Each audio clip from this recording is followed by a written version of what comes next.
guys, welcome to my YouTube channel The Golden Law. So in today's video we are going to discuss section 3 of Limitation Act. ठीक है, देखो section 3 की बात करने से पहले हम थोड़ा सा इसके जनरली देख लेते हैं लिमिटेशन एक्ट के बारे में। देखो सेक्शन लिमिटेशन एक्ट में सिर्फ 31 सेक्शंस हैं, ठीक है, लेकिन 31 सेक्शन होने के बावजूद भी ये एक्ट बहुत ही, ये सेक्शन जो एक्ट है ये बहुत ही वाइड है एंड बहुत ही इंपॉर्टेंट है।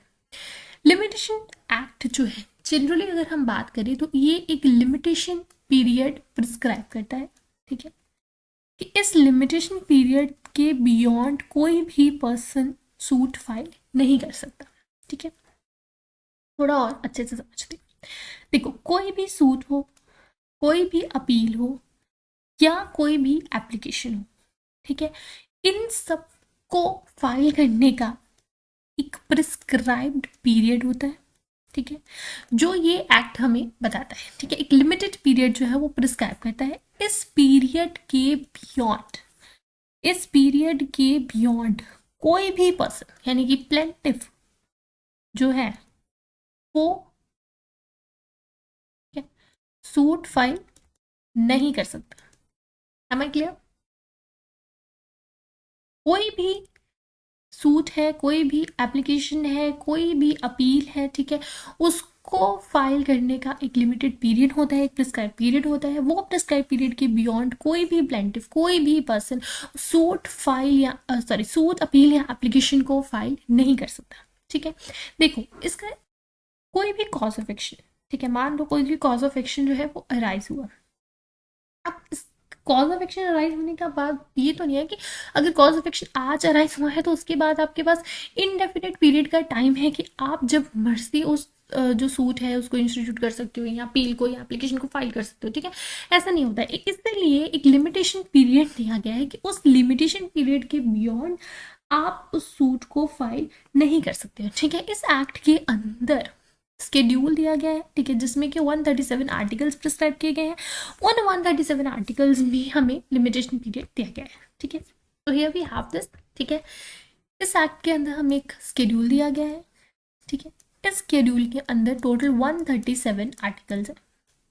ठीक है, ये हमारे आर्टिकल्स होते हैं, ये 1 2 3 ये ऐसे करके 137 आर्टिकल्स दिए गए हैं। इन आर्टिकल्स में हमें हर एक का लिमिटेशन पीरियड दिया गया है कि कोई भी सूट, ठीक है, कितने टाइम, कितना उसका लिमिटेशन पीरियड है और कॉज ऑफ एक्शन कब राइज होगा। ठीक है, तो यहाँ पे हमें डिस्क्रिप्शन ऑफ सूट मिल जाता है, पीरियड ऑफ लिमिटेशन मिल जाता है एंड कॉज ऑफ एक्शन कब राइज होगा। ये तीनों चीज़ें हमें इस एक्ट से पता चल जाती है। ठीक है, now back to our limitation act. ठीक है, अभी इसके ऑब्जेक्टिव्स पे आते हैं। ऑब्जेक्ट क्या है? देखो अगर लिमिटेशन पीरियड में टाइम जो है वो लिमिटेड नहीं होगा तो जो अर्जेंट केसेस हैं उससे जो है वो जुडिशरी का जो फोकस है वो हट जाएगा। ठीक है, ऐसे 10-10 साल पुराने, 20-20 साल पुराने, 50 साल पुराने केसेस आते रहेंगे तो जो अर्जेंट केसेस हैं जिन पे ध्यान देना चाहिए जुडिशरी को वो नहीं दे पाएंगे। ठीक है, एंड सेकेंडली अगर लॉन्ग डिले हो जाएगा तो एविडेंस भी डिस्ट्रक्ट, उनको वो भी खराब हो जाएंगे। ठीक है, डिस्ट्रॉय हो जाएंगे, मेमोरी जो है इंसान की वो भी फेड होनी शुरू हो जाती है। तो अगर विटनेसेस नहीं होंगे, एविडेंस नहीं होंगे तो प्रॉपर जो है वो जस्टिस नहीं प्रोवाइड किया जा सकता। ठीक है, इसलिए पब्लिक पॉलिसी पे जो है ये फैक्ट, ठीक है, it is based on public policy. Now section 3 की बात करें, सेक्शन 3 जो है बार ऑफ लिमिटेशन है। ठीक है, ये जनरल रूल बताता है कि subject to the provision contained in section 4 से 24 के अंदर जो है इस एक्ट में प्रोविजंस दी गई हैं। ठीक है, एक्सेप्शंस वगैरह दी गई हैं। इन एक्सेप्शंस के अलावा कोई भी अगर कोई सूट इंस्टीट्यूट किया जाता है, कोई अपील प्रेफर करता है या कोई एप्लीकेशन करता है एंड वो प्रिस्क्राइब्ड पीरियड की बात करता है तो वो जो है वो कोर्ट डिसमिस कर देगी सूट को, अपील को या एप्लीकेशन को। ठीक है, चाहे लिमिटेशन को एज अ डिफेंस सेटअप किया गया हो या ना किया गया। ठीक है, यहाँ पर आप देख लो subject to provisions of 4 to 24 section में जो प्रोविजंस दी गई हैं उनको ध्यान में रखने के बाद कोई भी सूट, अपील, एप्लीकेशन अगर प्रिस्क्राइब्ड पीरियड के बाद की गई है तो वो डिसमिस कर दी जाएगी, चाहे लिमिटेशन को describe as a defence setup किया गया हो इन रिटन स्टेटमेंट, चाहे ना किया गया हो। ठीक है, देन सबसेक्शन 2 क्या कहते हैं, for the purposes of this act. अभी देखो हमने यहाँ पे बताया कि सूट इंस्टीट्यूट जो अगर कोई पर्सन लिमिटेशन पीरियड के बाद करेगा तो वो डिसमिस कर दिया जाएगा। लेकिन अभी हमें ये कैसे पता चलेगा कि किस दिन से हम माने कि जो सूट है वो इंस्टीट्यूट किया गया। ठीक है, सबसेक्शन 2 हमें ये चीज़ बताती है कि कोई भी सूट अगर इंस्टीट्यूट किया गया है तो ऑर्डिनरी केस में हम यही मानेंगे कि जिस दिन प्लेंट प्रेजेंट की गई थी प्रॉपर ऑफिसर को, उसी दिन पे, मतलब कि प्रॉपर ऑफिसर जो भी वहां पे होता है, जिस दिन प्लेंट प्रेजेंट की गई थी उसी दिन सूट इंस्टीट्यूट हुआ था। ठीक है, अगर पॉपर का केस है, पॉपर कौन पर्सन होता है? अगर हम डिक्शनरी मीनिंग देखें पॉपर का, तो pauper means very poor person, जिसके पास पैसे ही नहीं है, कोर्ट फीस है ही नहीं पे करने को। ठीक है, तो वो होता है पॉपर। ठीक है, तो अगर पॉपर का केस है तो जिस दिन उसने एप्लीकेशन दी थी उस दिन से माना जाएगा कि सूट इंस्टीट्यूट किया गया है। अच्छा, अभी ये जो सबसेक्शन है ना, इसे हम पढ़ते हैं सेक्शन 13 ऑफ दिस एक्ट। ठीक है, इस एक्ट के सेक्शन 13 के साथ हम पढ़ेंगे।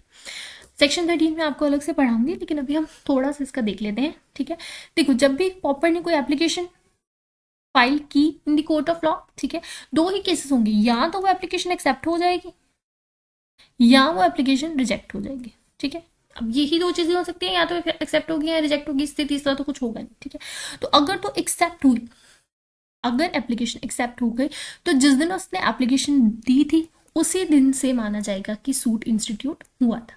लेकिन अगर वो रिजेक्ट हो गई और अगर वो गुड फेथ में एप्लीकेशन दे रहा है, अगर उसने गुड फेथ में दी थी, तो उस केस में जितना भी टाइम पीरियड होता है जब उसने एप्लीकेशन मूव करी थी, उसके बाद जितना भी रिजेक्ट होने में टाइम लगा है, वो सारा एक्सक्लूड कर दिया जाता है और एप्लीकेशन उसी दिन से मानी जाती है, या सूट उसी दिन से माना जाता है इंस्टीट्यूट का जिस दिन उसने एप्लीकेशन दी हो, अगर उसने गुड फेथ में एप्लीकेशन दी हो तो। ठीक है, उसके बाद आ गया नेक्स्ट थर्ड वन, अगर कंपनी के अगेंस्ट कोई क्लेम किया गया है जो वाउंड अप होने जा रही थी, तो जिस दिन से क्लेमेंट ने पहली बार ऑफिशियल लिक्विडेटर को अपना क्लेम सेंड किया होगा, उसी दिन से सूट इंस्टीट्यूट माना जाता है। ठीक है, ये हो गया हमारा सबसेक्शन 1। नाउ सबसेक्शन 2 क्या कहता है कि इस एक्ट के पर्पसेस, मतलब इस एक्ट में अगर कोई भी क्लेम किया जाता है by way of set of और काउंटर क्लेम, ठीक है, तो उसे सेपरेट सूट माना जाता है। और वो कब इंस्टीट्यूट किया माना जाएगा? अगर सेट ऑफ है तो सेम डेट में जिस दिन सेट ऑफ प्लीड किया गया था, अगर काउंटर क्लेम है तो सेम डेट में जिस दिन काउंटर क्लेम प्लीड किया गया था। ठीक है, अभी सेट ऑफ और काउंटर क्लेम, अगर आपने ऑर्डर 8 सीपीसी का किया होगा तो आपको पता होगा कि सेटअप और काउंटर क्लेम क्या होता है। ठीक है, फिर भी एक थोड़ा सा मैं आपको बता देती हूँ इसके बारे में। अभी अगर सेट ऑफ की बात करें तो सेट ऑफ सिर्फ रिकवरी ऑफ मनी के केसेस में ही किया जाता है। ठीक है, अगर मान लो कि ए ने बी के अगेंस्ट केस किया कि भैया तुम्हें मुझे 5,000 देना है, ठीक है, तो अगर बी कहे कि मैंने भी तुम्हें लोन दिया था, ठीक है, 2,000 का लोन दिया था, तो वहां पर फिर ये जो 2,000 है का जो है बी के साथ सेट ऑफ किया जा सकता है। तो सेट ऑफ किस केस में होता है? सिर्फ रिकवरी ऑफ मनी में ही होता है। ठीक है, बाकी जो सिविल सूट्स अगर कोई हो तो उस केस में सेट ऑफ नहीं किया जा सकता। ठीक है, उस केस में काउंटर क्लेम होता है।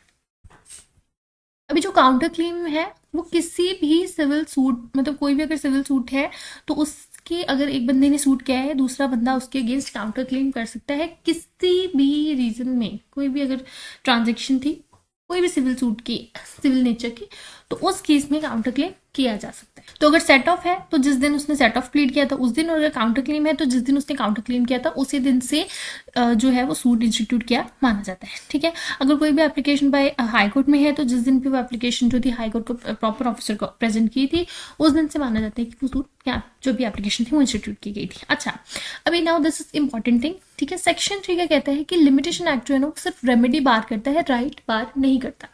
इसका क्या मतलब है? रेमेडी क्या है हमारे पास कि हम कोर्ट में सूट को इंस्टीट्यूट कर सकते हैं। ठीक है, हमारे पास यही रेमेडी है ना। तो सेक्शन 3 क्या कहता है कि अगर आप लिमिटेशन पीरियड के बियॉन्ड सूट को फाइल कर रहे हो तो फिर आप सूट फाइल नहीं कर सकते। ठीक है, डिसमिस हो जाएगा वो। ठीक है, तो सेक्शन 3 क्या कर रहा है? हमारी रेमेडी को बार कर रहा है, लेकिन हमारे राइट को बार नहीं कर रहा।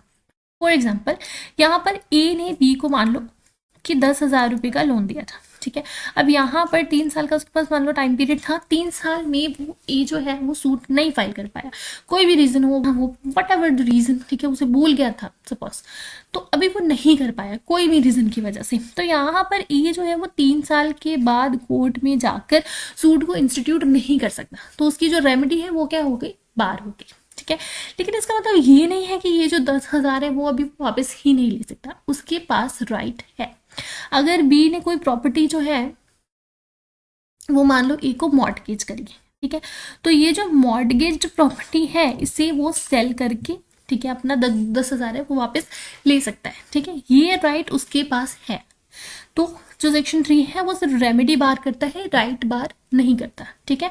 Person is not entitled to file a suit but application और appeal, but he can resort to other lawful means.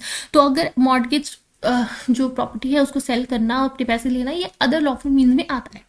तो यहाँ पर ये जो है वो अपने पैसे फिर भी वापस ले सकता है, ठीक है।